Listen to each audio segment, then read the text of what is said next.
Welcome to a new story written by Oracle 1. Letters from Paris. Episode 3. Love in the Louvre. Elena didn't sit down. Not immediately. She stood there, just inside the café, the soft murmur of conversations and the clink of porcelain fading into the background as something quieter, and far more important, settled into place inside her. Wrong. Not dramatically wrong. Not in a way anyone else in the room would notice. But enough. Enough that her heart, which had carried her across an ocean, suddenly hesitated. The man by the window was still smiling. Patient. Expectant. Confident in a way that didn't match the careful, searching tone of the letters she had come to know so well.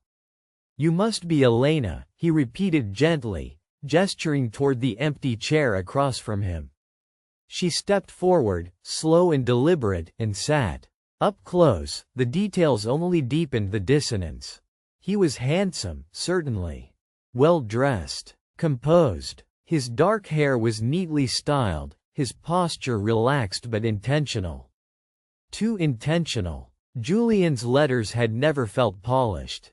They had been thoughtful, yes, but never rehearsed. Never curated. Elena folded her hands in her lap. "You said your name was Julian," she said carefully. "I did," he replied easily. Something in his tone pressed against her instincts the wrong way.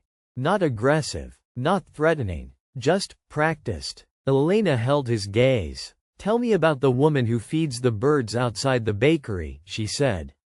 The man blinked. Just once. It was subtle. But she saw it. "What woman?" he asked. The answer came too quickly. Too cleanly. Elena's chest tightened. "You wrote about her," she said quietly. "In one of your letters."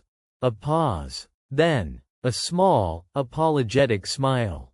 "Ah," he said, "of course. I write many things. It's hard to keep track sometimes." No. Elena felt it fully now. Clear. Certain. This was not him. She leaned back slightly, her fingers curling against her coat. "You didn't write those letters," she said.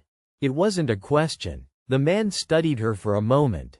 And then, to her surprise, he exhaled. Not in frustration. Not in anger. In something closer to relief. "No," he said. The word landed softly between them.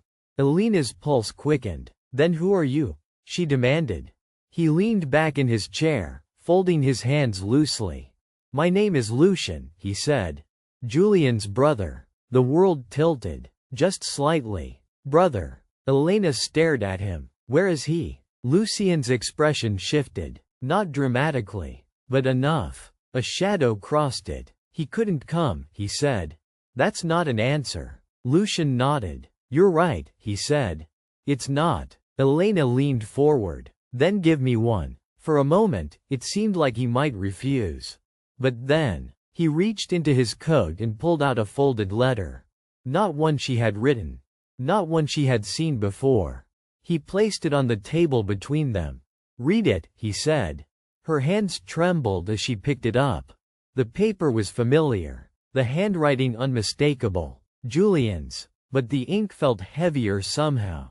The lines less fluid. More strained. She unfolded it slowly. "Lucian, if she comes, and I think she might, you need to meet her in my place."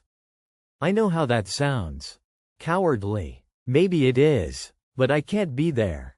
Not like this. Not when everything I've written to her has been more honest than I've ever been with anyone. She deserves to meet someone who isn't broken by things she doesn't understand.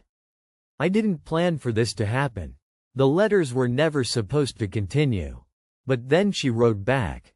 And something shifted. "I don't know how to stop now. So if she comes, tell her the truth.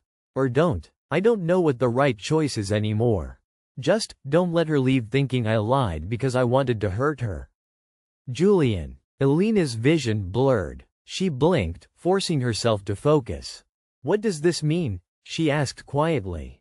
Lucian's gaze softened. "It means he didn't lie to you," he said. "But he also didn't tell you everything." Elena looked up. "Then tell me," she said. Lucian hesitated. Then nodded.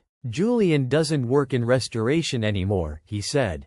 Not really. He used to. Before the accident. Elena's stomach dropped. What accident? Lucian exhaled slowly. There was a fire, he said. 2 years ago. In the studio where he worked. Elena felt the air leave her lungs. He survived, Lucian continued quickly. But, not without consequences. Her grip tightened on the letter. What kind of consequences? Lucian held her gaze. The kind that make people stop wanting to be seen. The cafe seemed too small. Too loud. Too close. Elena pushed back her chair and stood abruptly. I need to see him, she said. Lucian blinked. That's not a good idea. I didn't come all this way to meet a substitute, she snapped. He didn't want you to see him like this. That's not his decision to make, she said, her voice shaking. Lucian stood as well. Elena, where is he? The question cut through everything. Sharp. Final. Lucian studied her, long enough that she almost thought he wouldn't answer. Then, he sighed, and reached for his coat. The streets of Paris felt different now. Sharper. Colder. The beauty she had noticed earlier blurred into something distant and unimportant as Elena followed Lucian through winding roads and quieter neighborhoods. Her heart pounded with every step. Fear, anger, confusion, something deeper beneath it all. Something she refused to name. They stopped in front of a narrow building tucked between two others. Old, unremarkable. Lucian turned to her. Last chance, he said quietly. You can walk away. Elena didn't hesitate. I won't. He nodded once, then opened the door. The apartment was dim, curtains drawn. Light filtered in softly through the edges, casting long shadows across the room. Elena stepped inside slowly. Her eyes adjusted. And then, she saw him. Julian sat near the window. Half turned away. Still. Too still. For a moment, he didn't move. Didn't react. As if he already knew. Or had been expecting this moment all along. Elena, Lucian said quietly. Julian flinched. Just slightly. Then, slowly, he turned. The world didn't stop. It didn't shatter. It didn't react in any dramatic way. But Elena's breath caught anyway. Because he was both exactly as she had imagined. And not at all. The fire had marked him. Not completely. Not in a way that erased who he was. But enough. Enough that the hesitation made sense. Enough that the distance he had kept suddenly felt painfully clear. Julian's eyes met hers. And in them, recognition, fear, hope, all tangled together. You shouldn't be here, he said softly. His voice. It was exactly how she had imagined it. And that, more than anything, broke something open inside her. I didn't come all this way to be told what I shouldn't do, she said. He looked away. You don't understand. Then help me, she replied. Silence stretched. Heavy. Fragile. Julian's hands tightened in his lap. I'm not the person you wrote to, he said finally. Elena stepped closer. Yes, you are. No, he insisted. The man in those letters, he's easier. Safer. He doesn't exist outside of ink. Elena shook her head. That's not true. He let out a hollow laugh. Look at me, Elena. I am. Then you see the problem. She did. Of course she did. But it wasn't the one he thought. I didn't fall for a face, she said quietly. Julian stilled. I fell for the man who notices the woman feeding birds, she continued. The one who writes like every word matters. The one who was brave enough to send a letter even when he didn't think it would be answered. His breath caught. That man is sitting right here, she said. Julian looked at her. Really looked. As if trying to find the moment where she would pull away. Where she would change her mind. Where reality would finally win. But it didn't. You should be disappointed, he said. I'm not. You should be angry. I was, she admitted. When I thought you lied. And now? Elena stepped closer. Close enough that the distance between them no longer felt like protection. Now I think you were afraid, she said. Julian's voice dropped. I was. She nodded. So was I. The room felt smaller, quieter, the world outside distant and irrelevant. Julian exhaled slowly. I didn't think you would come, he said. I didn't think I would either.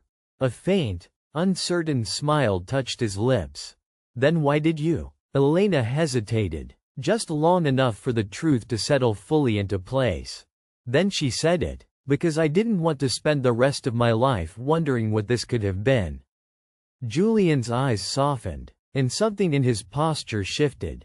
Just slightly, as if a weight he had been carrying alone had finally eased.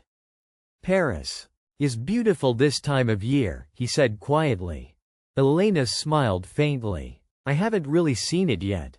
He hesitated. Then, slowly, he stood. There was uncertainty in the movement. But also something else. Something stronger. Then maybe, he said, we should fix that. They didn't rush. Didn't pretend everything was perfect. Didn't ignore the cracks. But they walked, side by side, through streets that felt less intimidating now. Through moments that no longer belonged only to imagination. Toward something uncertain, but real. Days later, standing beneath the vast ceilings of the Louvre, Elena looked up at the endless expanse of art surrounding them. Stories captured in paint and time. Imperfect, beautiful, enduring. Julian stood beside her, close enough that she could feel the warmth of him. Real, not ink, not distance, not possibility, not quite the same as letters, he said. Elena glanced at him. No, she agreed. Better. He smiled. And this time, it reached his eyes. Some stories weren't perfect. Some beginnings were messy. Some truths arrived late. But sometimes, if you were willing to follow them, they led exactly where they were meant to. Not to perfection, but to something real. And sometimes, that was even better. The end. For more stories, like and subscribe.